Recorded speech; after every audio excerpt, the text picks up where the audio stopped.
Hey guys, it's Pete from Pete for Anxiety here, the mental health podcast, breaking the stigma that mental health is talked about again. Welcome in today's episode. Before we get started today, we need to cover a few things really quick. Let's talk about the Pete for Anxiety Patreon first off. It's only $1, guys. $1. What does $1 get you? $1 gets you into the exclusive episodes I am recording currently. I'm actually focusing on certain different diagnoses of things to show you guys what it actually looks like as it manifests in a person. So why not for $1, judges? Yeah, they said $1. I just checked with them too. See, they said it was okay. It was $1 anyways. Let's also talk about the Oracle Talk Radio Networks app. In case you can't be here live listening to me, watching this video, supporting the show, you can listen to it on the radio app. Why not? It connects us live to our 365 radio. Just go to your app stores and download the Oracle Talk Radio Network. You'll see the big old Oracle Talk Radio Network app logo right on there. Download it, and it'll connect you to me, 10 a.m. Central Standard Time, 3 p.m. Central Standard Time, to Pete for Anxiety when I'm live doing my thing right here, informing the world and raising mental health awareness. So where are you going to be? 10 a.m. Of course. Come on. We just talked about this. Pay attention for once. Damn. Do y'all know how to listen?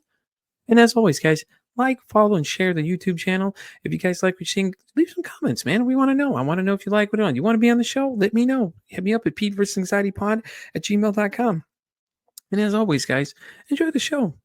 And by the way, did I mention to like, share, and subscribe to the YouTube channel as well? Yeah, okay. I just want to make sure because some of y'all are hard of hearing in the back, may have to yell loud or get a megaphone or something. But, anyways, let's get today's show started. Y'all have a great one. Enjoy.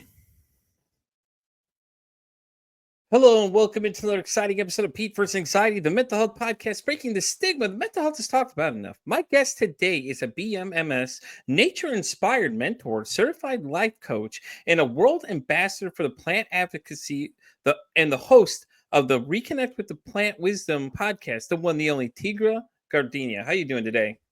I am doing very well. Now I am. Now I'm smiling. Thank you. Well, no, you're welcome. So why don't you give everybody a little bit of your background, and then we'll get into it.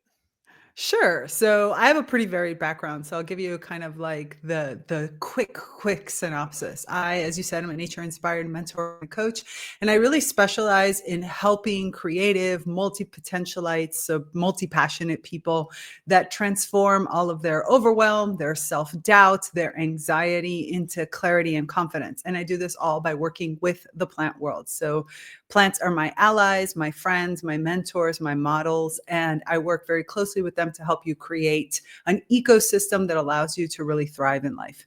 That's the very short background of it.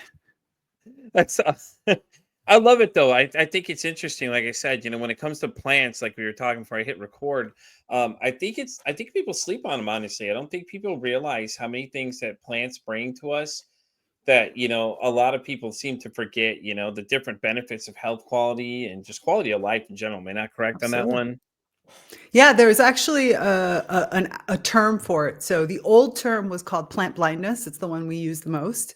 The academic world will want to call it plant disparity disorder because, we don't want to make it sound as if being blind is a bad problem. But it's the idea of being blind to plants, the fact that most of us grow up so immersed in, nature around us. Even doesn't matter, even if you live in the city, there's nature really always all around us, but yet we don't see them.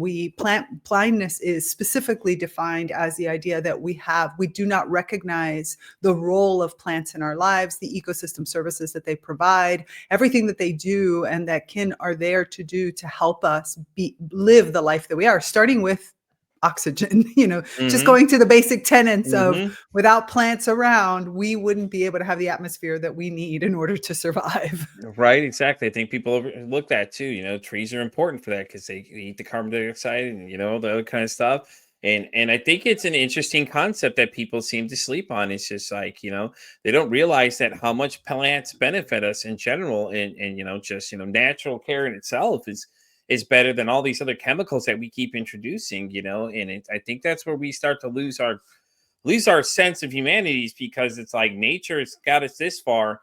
But then we start adding these chemical elements in there and it gets, then we start mixing up the muddle and wonder where all the side effects are coming from. Absolutely. And the interesting part about this is that it's being studied for years. It's not something even new. I mean, Besides the fact of everything relating to kind of like the 1960s and early 1970s, The Secret Life of Plants, where we started to sort of get this idea that plants were around there. This term, plant blindness, has been around since around that period of time. And in the 1970s, a man by the name of, I think it was Peter Ulrich, did a study. He didn't even realize it. Basically, they started to recognize that people in hospitals who were in the ICU recovering from surgery, but they had a view to a window that had some kind of plant outside, mostly trees, actually healed faster than those that were in closed rooms. And this is what started off. I mean, it wasn't the only thing, but it was one of the main studies that ended up starting off and kicking off this idea of, well, wait a minute, does just an immersion in nature in any which way, shape, or form, because over time, we have not only discovered that physically looking out at nature, like right now I'm looking out and there's this, beautiful fir in front of my window, and I have all these houseplants in front of me, but also even just images. Hence why when you go to the dentist, sometimes, you lean back, you look up, and there's this scenery that they've put up, a picture that they've put up on the ceiling. And the reason for that is because it's scientifically proven that even just spending time looking at images of nature lowers our anxiety levels, it calms us down. And just 20 minutes in an immersive environment. So for example, going to your park and walking around the park, kind of the denser parts of the park for 20 minutes will actually lower your cortisol levels by more than 50%. Yeah, So all of that stress, isn't it kind of crazy though that it's just that's all it takes, and all it people think takes. there's like all these other things that you have to do instead, and then it's like nature does so much for us. Even the nature sounds. Think about it. Like people try to have problems sleeping. What do they use? Thunder. There's water. The water crashing in the waves. It's so mellow. It so mellows you out so well because it just like eases your mind and everything like that too. Absolutely. And everybody's quick to say, "Oh no, that doesn't work." I'm like, try it, see what happens. You never know, and then you get those non-believers who are like, "Oh, you're right. That makes sense." And that's why it Well, feels great. I'm sorry. Go ahead. No. I was just going to say, and there's lots of science behind it. That's the Mm-hmm. fascinating part about it, is that we kind of intuitively know this, but Mm-hmm. then for whatever reason, we don't want to believe it, mainly because there are very few doctors. There are doctors now that are giving nature prescriptions, but there are very few doctors that are really talking about this. Instead, there is a whole host of factors. For example, you mentioned something really important, going to nature sounds. There is the number one sound that is considered to be kind of the most relaxing sound that you could have. So if I was in an office environment, which is one of the tests that they did for this, they had an office environment, and in the middle of the room, they placed a speaker with different kinds of sounds. And the number one most relaxing sound was the sound of running water. So the idea of having a fountain in the middle of your office, or that, what is it? There's like an 11-hour YouTube stream that is only running water. It's like a brook, a little stream, and it's just the water. All of those things naturally calm you down.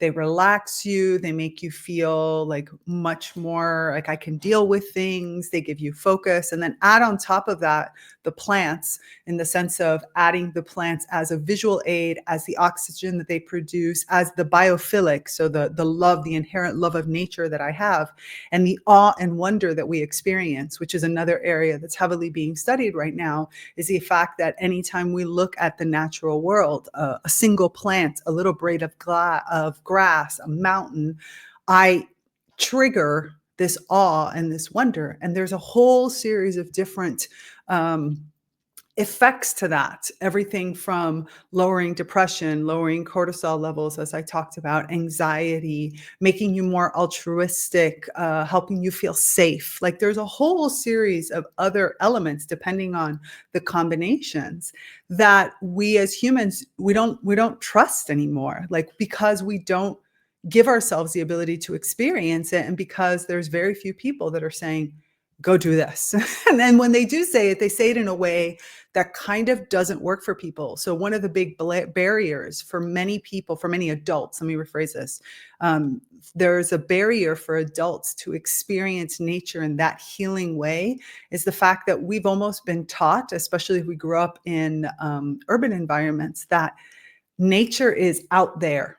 It's this thing we have to go to. In other words, pack up the car, let's head out to the national park, Mm-hmm. let's go to some other thing. And so it's considered a chore to go out there, where children instead will see nature. They walk out of the house. It might be an urban street.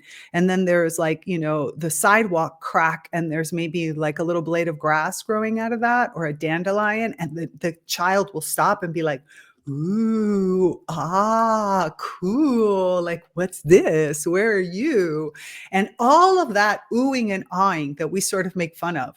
But that curiosity, that wow, that awe, all of that relaxes you. All of that lowers your anxiety. All of that has a positive physiological chemical reaction in your body that starts to lower everything, that all those defenses, fear infused and chemical hits that cause my stress to spike.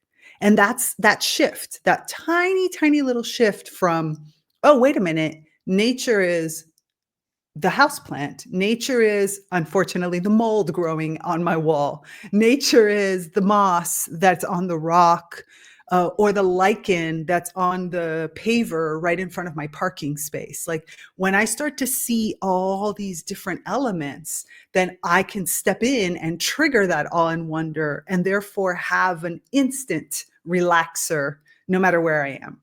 Yeah, it's so nice too. It's like if you go out to like the country and you don't hear any noise, it's like so quiet. It's a new experience for us because a lot of us that live in these bigger cities, that's all they're used to, that all that noise. But if you go out there, it's a whole nother ballgame. You're out there and you're just hearing nothing. It's so relaxing.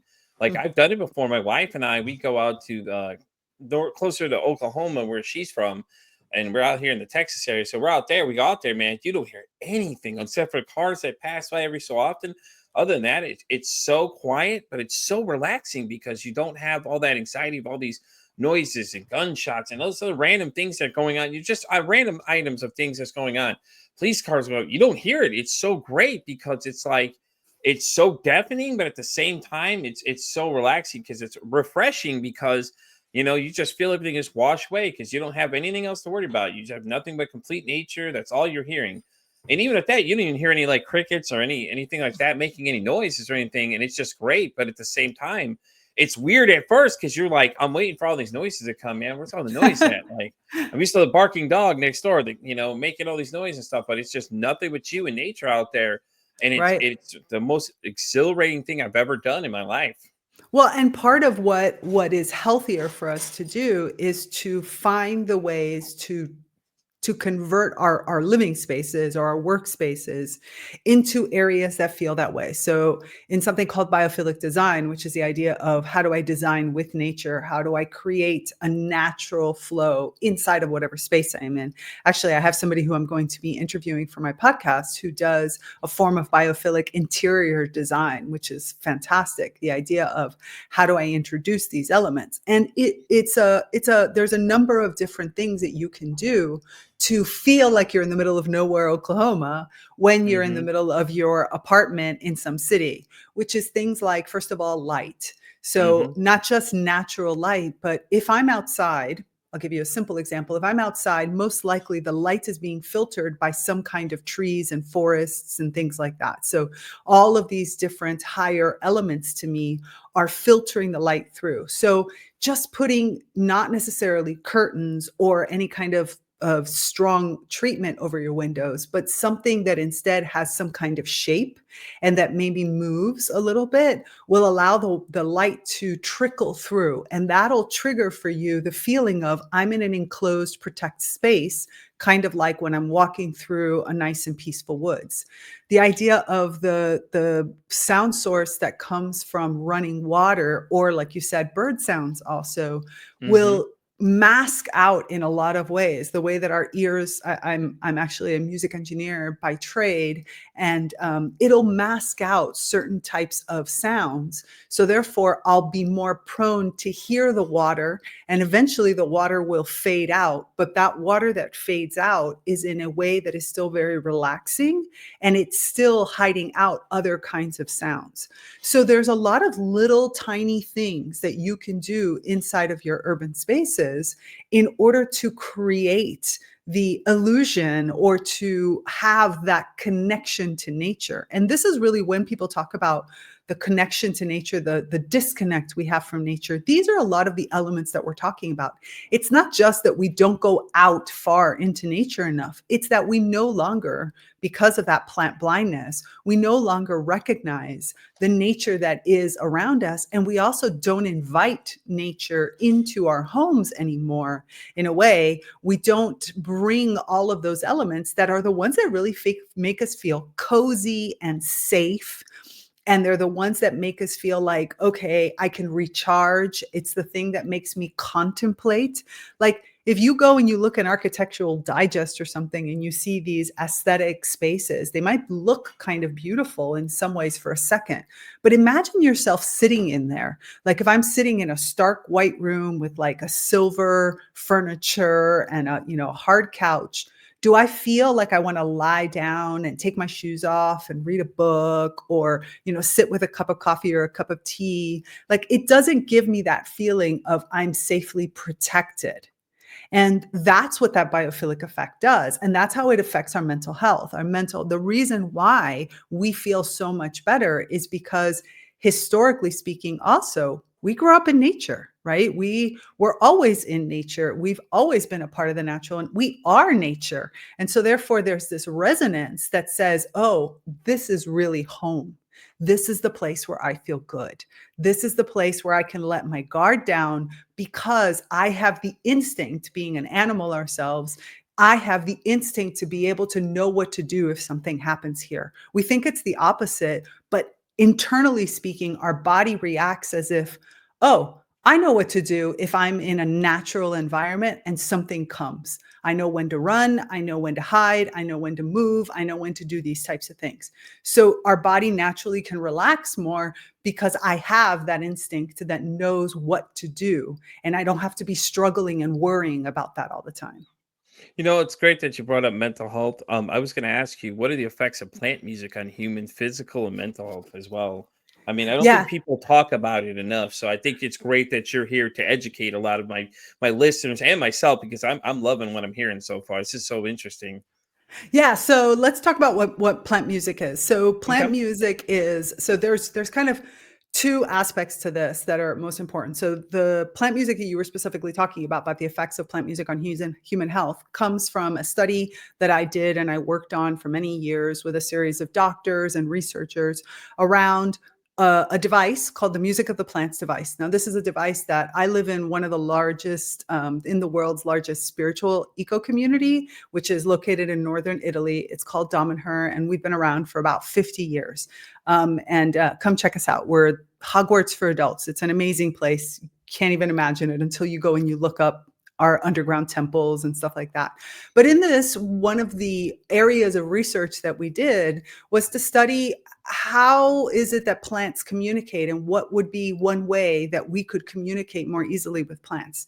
And through this research, starting in about the late 1970s, we started to work on this device called the Music of the Plants. And this device has become a musical instrument for plants. It's a small device that takes the electrical signals of plants because just like we have neurons that fire and action potentials and all kinds of other aspects of our electrical system, and that's how our nervous system fires, plants also have an electrical system that fires a series of action potentials.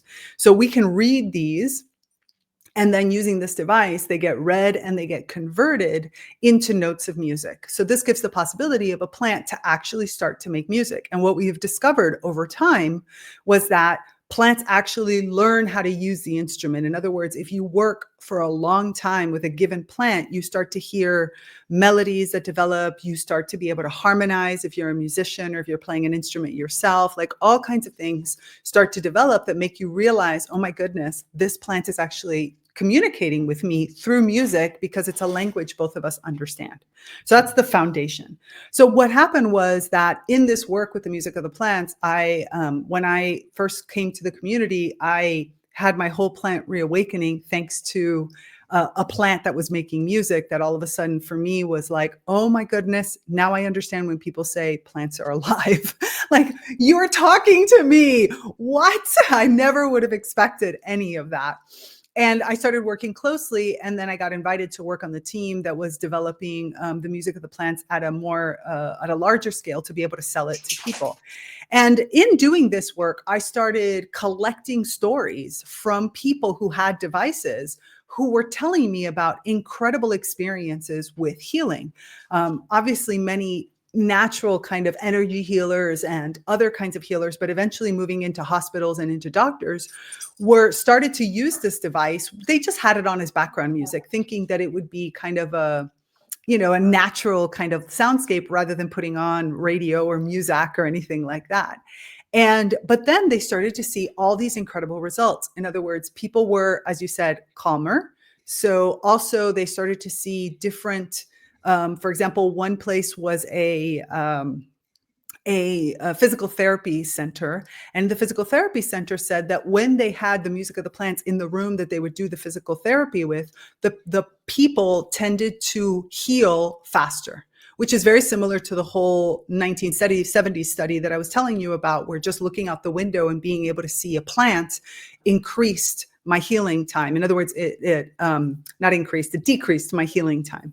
And so they started seeing things like that. We had another person who was working with coma patients who started to see results that were very different from before they started to use this. So I said to myself, okay, I gathered up all these stories, which were, of course, mostly anecdotal. And I had one person alone that was kind of working on a little bit of a research study. She wasn't a researcher at all, but she was guided to kind of do this thing. And this research, which was really interesting, into the effects of the plant music on, for example, your blood and your blood platelets and different aspects like that. So I did a study where I looked at diabetes, thyroidism, and high blood pressure. So people had a protocol where they would listen to plant music or the placebo, and there was all kinds of different aspects done. We never ended up creating the final kind of report because then COVID happened and my doctors got called off into other projects. But we started again. We were collecting, we had asked people to keep notebooks. And so we started to collect the kind of self-reporting, and it very much mirrored what we had seen. We saw people they felt less anxious. We had people whose blood pressure, they were able to eventually come off their meds. So we just started to see a lot more of that same pattern of the fact that this listening to plant music on a regular basis increased their healing. It increased their positive mental health, as Dr. Corey Keyes talks about, the idea that we have to look at positive mental health, not just negative mental health. And it really created an environment in which many of these people were able to find enhanced healing from whatever it was that they were suffering from. It was really quite fascinating. And I still say that it's, having a little device of the music of the plants and just working with a plant has the ability to change so many different aspects of your life. Yeah, speaking of which, so how did that inspire your journey, though? I mean, obviously, plant music is big now, and it's I'm just like completely dumbfounded. It's just amazing that so many positive effects from just listening to plant music alone, and people not realizing even existed until, these research and these studies have been done. And clearly you guys have spent a lot of time and you've had doctors involved, which is, it's just more and more that, I think people need to start looking into, because obviously we're all missing something here, but it's so fascinating to me that it's just like, I'm just like, wow. I'm so like, wow, I'm so starstruck over here. I'm just like, that's amazing, because it sounds like you guys spent a lot of time on this. It isn't just, everybody can't sit there and ask, well, how do you know it's real? Well, there you go. It's right there. Do you not hear? She'd all spend all this time researching these things for you and things like that. And it's interesting though.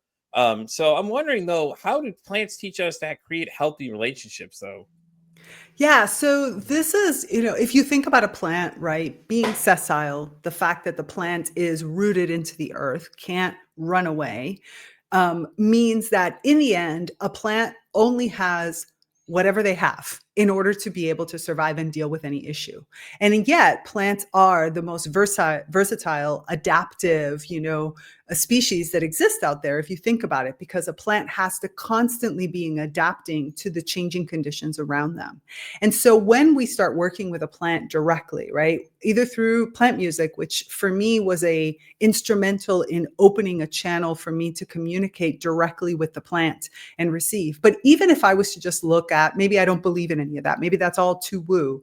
Even if you look at plants as models, for example, if you think about it from a approach that is more of what is it that the plants do, then you can learn so much about what different kinds of relationships exist in the world that we as humans discard as we put labels on them. This is good, this is bad, right? But there's many other kinds of models to relationships that actually can be both good and bad.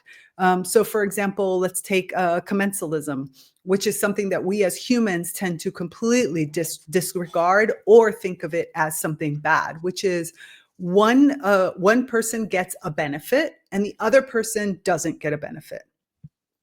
Like no benefit at all. And we think, well, if I'm in a relationship with somebody, whether it's not talking about a romantic relationship, by relationship, I mean anything, a friendship with somebody, where maybe for a period of time, one is getting a benefit and the other's like neutral. Well, there's actually, when you look at that over certain periods of time, you can see that, hey, if this doesn't bother me, then maybe the fact that the other person is getting something out of it and I'm not, doesn't mean I should cut that relationship off. Maybe instead I should work with it and I should see where it takes us and work and move forward in that direction. Or for example, when it comes to competition or any kind of parasitism, we think of parasitism always, again, as negative. So you're taking from me, so I'm having a negative impact, but you instead are actually having a positive impact. But there are many situations in which parasitism is actually over a period of time can be actually quite healthy. For example, children. Children are parasites in a good way, right? They parasite off of their parents for X period of their lives. And what does that do? That allows, so the parents have a, sure, emotionally positive, but when it comes to their resources, when it comes to their time, when it comes to their own development, there is a negative impact, not negative as in bad, negative as in a drop. And so, but yet what ends up happening is that when that child enters into their own life, if you did it right, if you did the best you could, you have a productive member of society that comes in and has all this ability to be a benefit to the rest of the overall community. And so that parasitism was actually good. Or sometimes a parasitism could be something that if I'm the type of person that has a very, very big personality, maybe I take over spaces and I have a parasite on me that lowers my energy, that maybe takes up my time, that distracts me into other things, well, then I don't put all of that energy and I give space to others. And it sounds hard when you're trying to describe it in this way, but when you look at your life and you kind of look at it from an ecosystem and you say to yourself, what are all the relationships that I have or the potential relationships that I have? And if I expand my definition to not just be love, not just be, family, not just be, that we both have to be mutually getting a benefit. And I add in predation, parasitism, competition, commensalisms, all these other types of relationships. And I start to learn what they are. I start to create a richer landscape of my life. What is it, the places that I can be neutral? Where are the places where I should be a little bit more aggressive? Where are the places where I should instead be able to kind of sit back and relax and not do anything? Which are the places where I'm going to have interaction back and forth? Which are the places in which somebody is going to contain me and hold me into and give me a shape and give me kind of the ability for me to be held and safe? Which are the ones instead that are going to push me outside of my comfort zone? I start to see that my world could be so much richer if, rather than saying, oh, you treat me not the way I want in this moment, and that's bad, if instead we look at it as, what can I learn from you in this moment? So it just creates a different way of experiencing it. I was working with a client the other day who was telling me how she's one of these types of people that's like very this is always like everything is possible. So when she's at work and they ask her to do something, she's always like, yes. And she's a yeah, no, she's not a yes man, but she's like, yes. And she always thinks to herself, she can do it. Where her one of her partners at work is kind of the opposite, who's more like, have you really evaluated how much time that's going to take you, whether or not it's even a good idea, like whether or not it's even possible, like all these things. So they're very opposite. And she says at one point, you know, you kind of say to yourself, my goodness, do I really want to work with somebody who's negative? Until she's realized, oh, wait a minute, I'm really, really positive, and this person's really negative. Maybe negative in the sense of like looking at the critical side, where I'm kind of always looking at the optimistic side. Let's take awesome, optimistic, and critical. And she said, what if I always check in with her before responding to a project, maybe this will actually help us design better our programs, because she's going to give me all the critical points that I don't see because I'm blind to that.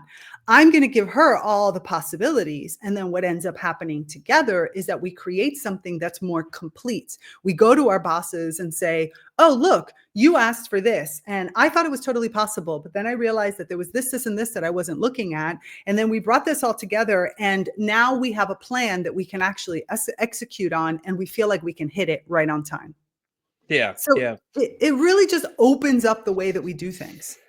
Yeah, I love it. Like I said, it makes sense if you think about it, because almost like going yin and yang. You know how the yin yang is kind of the opposite. Two opposites attract, and then they're filling in the gaps for what this person doesn't have, and it's just like it sounds like they're clashing, but like you said, it's she's just as the one that's thinking critical because she's like yes, and they're like this, and it's just kind of like the intertwine a lot more than people realize. You would think it'd be the direct opposite, but it's really not, because one gives into what the other one doesn't have, and it kind of plays off each other. So, Exactly. When it comes from a place of mutual respect, and when you hmm look at it again like an ecosystem, and you say, oh, in an ecosystem, nothing gets thrown away, right? There is no garbage dump in the woods. Like if I go to the woods and I look at what's happening in a natural environment, whether I'm going to a beach, the woods, a dense forest, a jungle, it doesn't matter. There is no garbage location. There's no bins. There's no, other than when humans are around. I'm just talking about when it's in the hmm natural landscape. And therefore, the natural world has learned how to deal with everything. They have learned how to be able to use everything. Even what gets discarded by one gets picked up by another, or it gets decomposed. So when I think about myself and my own life through those connections, and I look at everything that's coming in around me, and I say, okay, how do I best use this? Is this to be discarded to give into somebody else? Is this to be instead used in this way? How do I transform that? How do I accept and adapt to that? Like, it really gives you a different frame of reference for you to create a life that feels much more enriched, because you're not constantly shielding, because that's exhausting. If you feel like you have to have hmm strong, strong barriers to everything, it's exhausting. But instead, you know how to move the pieces and how to move yourself in a very flexible way in order to be able to create the connections that are necessary and move the connections through. And you also learn what are the things that should last for a long time. For example, certain kinds of parasitic relationships can work, but only for limited periods of time. Competition is like that too. The biggest problem in society is not that competition exists. It's the fact that we've made it the forerunner of everything, and therefore it's exhausting. Of course, we're stressed and tired. Competition doesn't last for that long in nature. It's short little bursts, and then you go into mutualisms, and then short little bursts, and then you go into mutualisms, because we can't sustain that. It's too energy draining. yeah, yeah. Okay. That makes complete sense. You think about it, because everybody's really competitive about everything. Like with sports and everything else, it's just like I can tell you, I'm a sports fan, and man. During the football season, we get competitive, man. And then afterwards, it's like we're constantly bantering where I work at currently, and we're going at it, and it gets stressful. It gets stressful to everybody else, because it's like raises the tension around everybody else, because everybody doesn't know that you're joking around. The other people we know that friendly banter, and things like that. To everybody on the outside, it looks like we're having a fight, but really we're having a great time. And Right. it tends to bring their anxiety levels and stress levels up and things like that, because all you hear is us just shouting, yelling things. And we all start laughing at the end of it, and then they're confused, like, what's going on here? What am I missing? It's I like, can well, understand. like we're just having a great little thing of banter. And it's like when people understand it, it's different. When people don't, it's just like it's a shock to people because they're like, what are these guys doing? I don't understand. I don't watch sports. I'm like, well, it makes sense. Just think of it as just like friendly, just chatter back and forth between people, basically. Right, right, exactly. So let me ask you a question. The World Ambassador for Plant Advocacy, what exactly does that mean? I mean, it's great on paper, but what does that mean to everybody? Yeah, so that came about. That was actually a title that was given to me. I didn't even make it up. Somebody gave it to me because a lot of my work is, as you know, as we've been talking about today, is about understanding, first of all, how do I start to reawaken from my plant blindness? So, really helping people find their own relationship with plants in whatever way that that's going to look like. So, advocating for plants as mentors, as models, as measures, as as collaborators and allies, as recognizing that plants are not objects for you to buy at Home Depot and then throw in a corner, never water, die, and then throw away.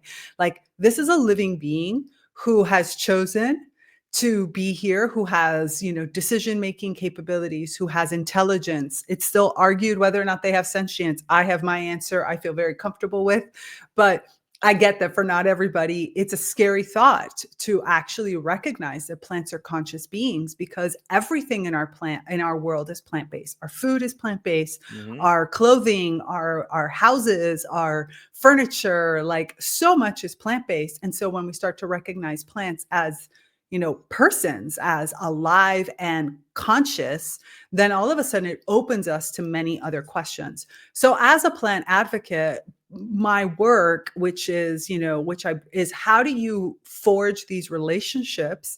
And then how do you start to co-create with plants? What does that even look like? Because plants are not animals, right? So we can't treat the same way as we would a chimpanzee or another human. It's not the same physiology, and therefore it's not always a bad thing to cut a plant or to move a plant from one place to another.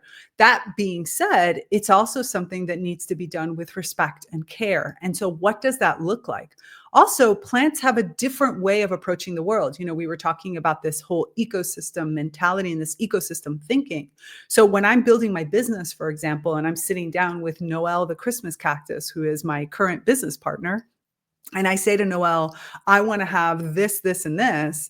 And what would Noelle do? In other words, what would this Christmas cactus do in order to build that business? How do I understand the metaphors that me as a natural being, because I am also nature, but how can I reawaken all these other aspects of myself?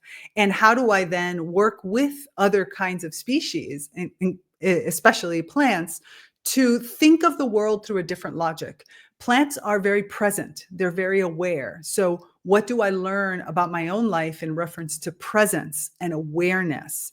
What happens when I start to think about how a plant makes a decision and the different ways that plants act to make decisions? And how does that help change and eliminate a lot of the conditioning, the social and cultural conditioning that we have to make better decisions? Plants are being bombarded, because again, sessile, with a whole series of different things all at the same time. And yet they have learned how to navigate through that field of stimulus and still grow and bloom and reproduce and hold themselves back and grow out and find the rhythms of the earth. There's so many different parts. So as a plant advocate, I try to help bridge the gap between the science and the practicality, and also bringing in a little bit of the woo. I do live in a spiritual community, so I can pull in those aspects as well, and helping people really understand what it is that it means to be in nature, what it means to have an inner plantness, an inner awareness and presence that is much more pronounced than what you have,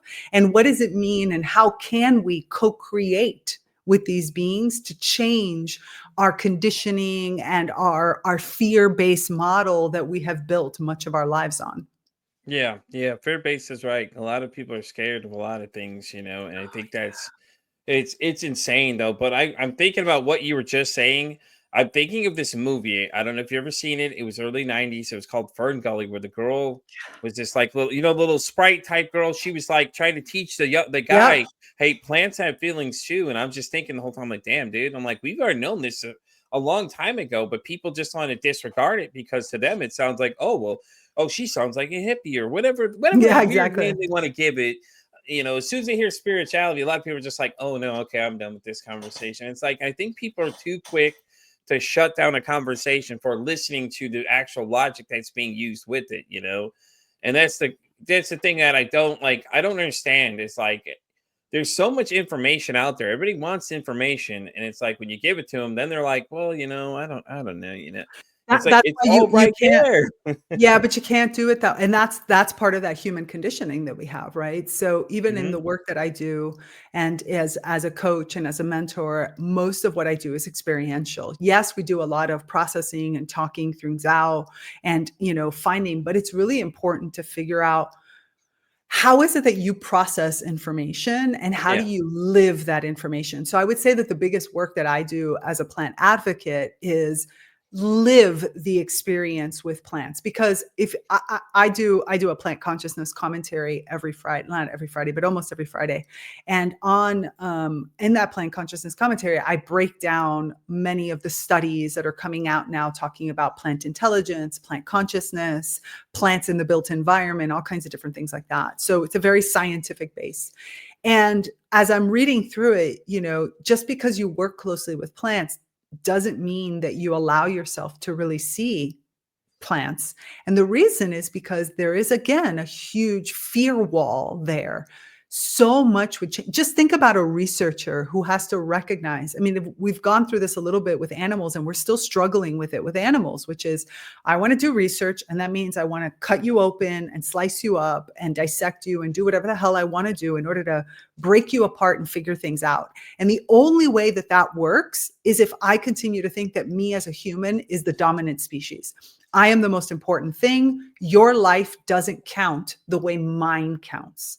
And so when we start to recognize that model, yeah, sure, in some ways it allows us to do things, but in other ways, you're always worrying about falling off that. Like you're always scared, you're always looking around you. And it doesn't create the kind of world that you want to live in. It creates this big separation. It creates this feeling of these pieces of me, my animal side, my plant side, my bacteria side. I feel very separate from them. And therefore I feel isolated. I feel alone. I feel fearful because I always have to be watching out, like who's got my back. Like there's all these other elements that we don't recognize, that in trying to keep that dominance, we're actually hurting ourselves in the long term. yeah, yeah. That's very true, though. I mean, because we always want to be the dominant species. Man has always wanted to be dominant, regardless, in things like that. So I think we lose our touch with nature itself. We always want to build all these new complexes and things like that, but it's like you're killing an ecosystem, and there's endangered animals, or it's endangered for this reason because we're taking all these spaces, or we're making these huge factories that are causing smog and everything else. And things like that. And it's like we're not. I don't think we want to advance, but I think at the same time, I don't think we think of what the outcome is going to be. Oh, hey, it's great. Let's build this big factory, but it has all this smoke that's going to poison the air, and you're killing the ecosystem, and the ozone layer and things like that. And then well, there's all these harmful rays of sun that are coming through now because we caused this problem, and it's we don't, instead of fixing the problem, we're just going to ignore it. Oh, never mind. Or what is it? Well, Global and, and warming the, and things like that. and the worst part about all of that is that in the process, you're not even happy.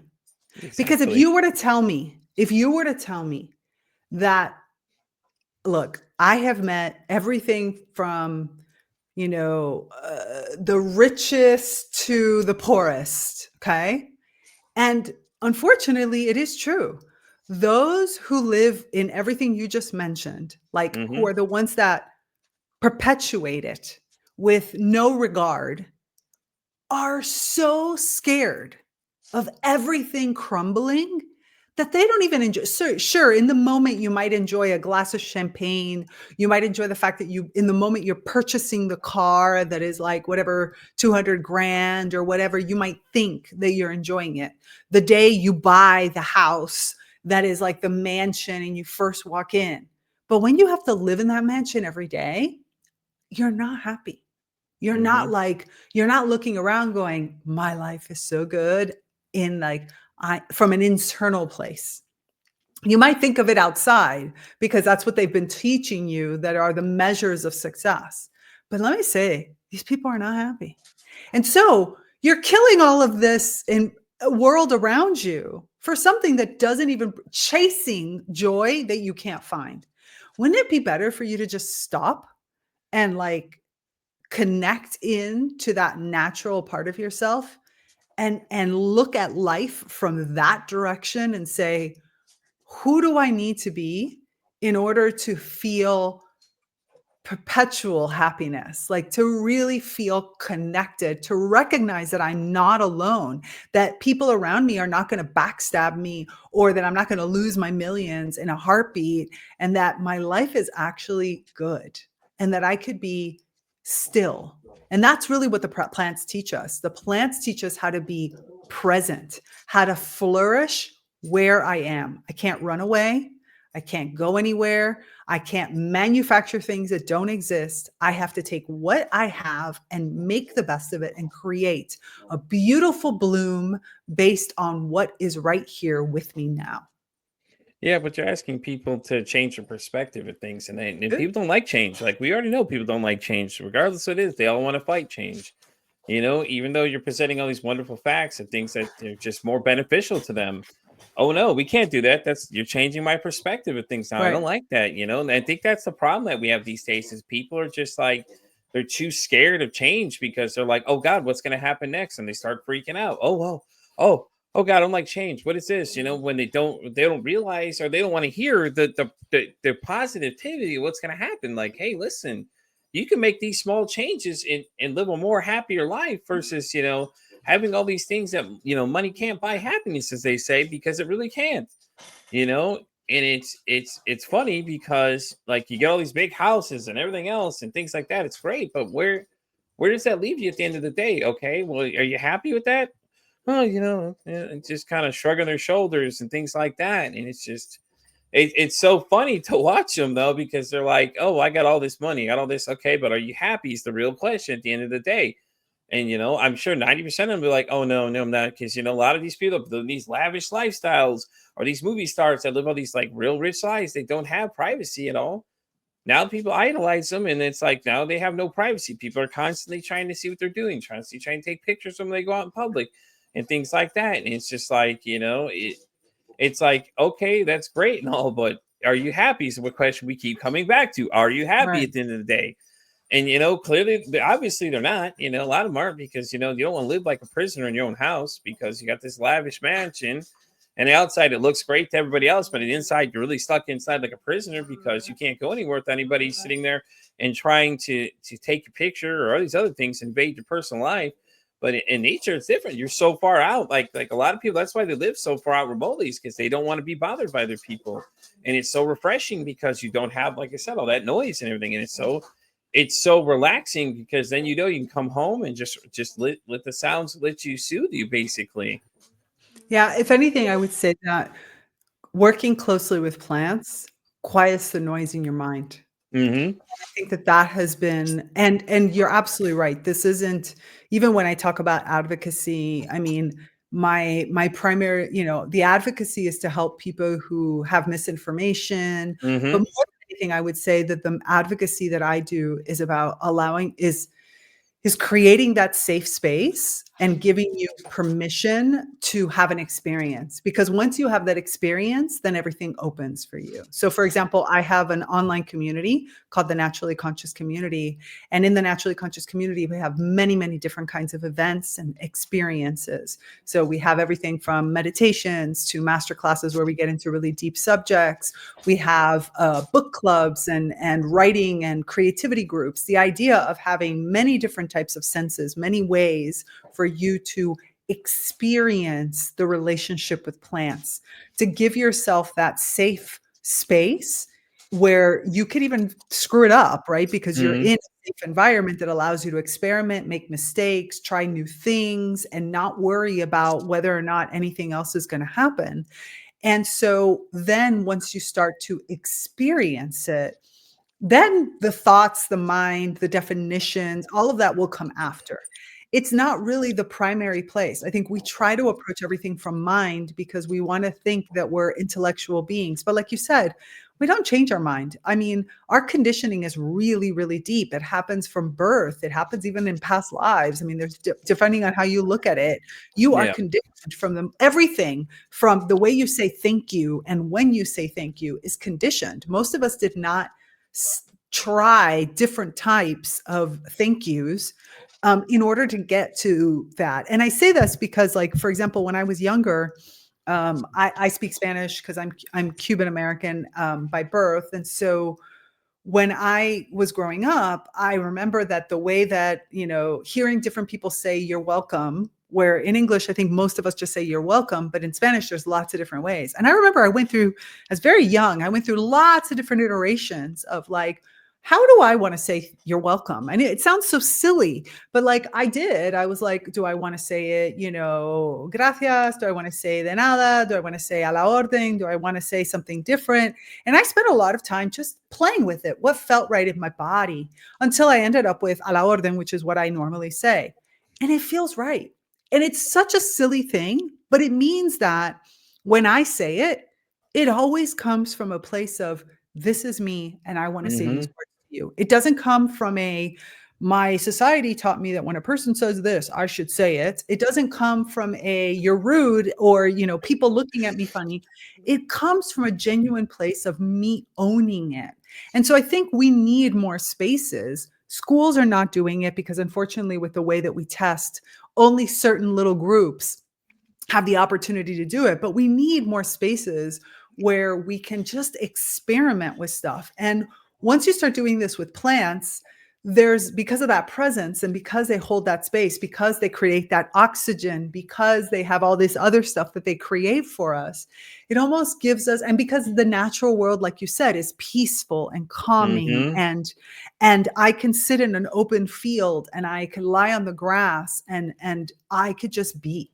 And so I think we have to find more ways. This is why things like forest bathing have become so popular over the years, because we need to find more ways to have experiences with the natural world that allow us to break outside of that human thinking model. And then we can come back into it. I mean, obviously I'm speaking, so I don't stay in that, woo-woo like land, which I love so much. I have found a way to bring it back into my day-to-day, into the way that I work, into the products that I buy, into, the clothing that I wear and the relationship that I have with my food. I've brought it back in, but I brought it back in because first I lived it. I felt it. I sat there with it. I sat with an egg in my hand or, with a plant in my hand. And I just was there and allowed myself to have that experience. So I think that you're not going to change minds. All we can do is invite people to give themselves that opportunity to have that experience. I think it's great when you said I practiced how to say thank you or to people because I find that hilarious because I live in the South, but I'm from the North originally. So I had a discussion about this actually a few months ago where someone had said, "Oh, you don't have Southern hospitality." And I was just like, it made me laugh because I'm like, yeah, I don't because I'm not from the South. I'm from the North. So, like, I don't say hello to everybody. I said, "Hey, how you doing?" Or whatever. Things like I don't say good morning. That was the thing that upset this person because I don't say Right. good morning. It's just not me. Like you said, you got to do something that's you. It's rich. It's just not what I do. So Right. I'll say that to people, and people just start. I start laughing because my boss is like, "Well, honey, you don't have Southern hospitality because you're not from the South." And Exactly. I think it's so funny because wherever it's like we're all humans, but with the different areas of the country, like people have different ways things work. And it's like, okay, well, that's the great thing about where we live now. It's a melting pot, man. So if I say I'm acknowledging the fact you're in the room, it's not like I'm ignoring you and you just walk past me and say nothing to you. I'm just being my original self. Right. I just say, hey, how you doing to people? You know, it's just I just don't do the whole good morning thing. And my mom used to do that to me when I stayed with them temporarily. She was like, good morning, good morning. It just kept saying it to me, and I just wouldn't respond to it because I'm like, that's just not me, mom. I understand what you're saying, but it's just not how I am. I don't say good morning to people and, and things like that. And they're always like, why don't you smile in photos? Because sometimes I just don't, it's nothing else. It's like, if anything else, I'm just being the original me at the end of the day, and I like to ask people, I don't ask people how your day is. I ask people how your mental health is because it's an interesting conversation then because they're Right. like, wait, why are you asking me this question? Well, I'm just asking like, hey, how you doing? How you feeling? You know what I mean? It opens the conversation to way more than just, hey, how you doing? I'm good. Because the conversation's dead there. What's wrong with having a conversation? Even if you don't know these people, you can sit there and ask them the question, and then it'll unlock a conversation even further because all you did is just change how you said it to somebody, and it's great because a lot of people now start asking that question a lot of times, and I've heard so many different responses. People say that a lot of times the conversation takes off from there. I'm like, see what I tell you? If you look at it from a Exactly. different angle, it makes more sense. Exactly. And that's it. And it's about creating that relationship. And I think it's really interesting because there's where you see where the conditioning really exists. How much Hmm. of us have been conditioned into the fact that it's like, if you don't do this, then there's something wrong with you. And it's like, Exactly. well, can we really talk about that? Because I don't actually think that that's what's going on.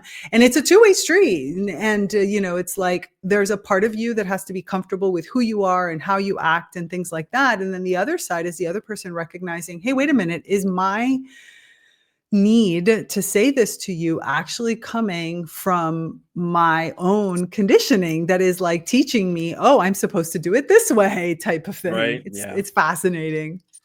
Or what is it? Or is it like the robotic answer? You get a lot of times people say that people sound very robotic when you go to certain places, they all say the same thing. It's like, where's the originality at? And Exactly. a lot of people get in trouble for using that originality. It's like, well, that's what makes us great as humans, that we all have our own personalities and we all think differently. We're all not mindless machines that are just following one another, in some kind of weird world domination kind of way. And it's just like, and then you get those people that come up with these like crazy statements, and it's just like, oh well, let's kind of reel those people back in. We don't need them saying too much at this point. Right.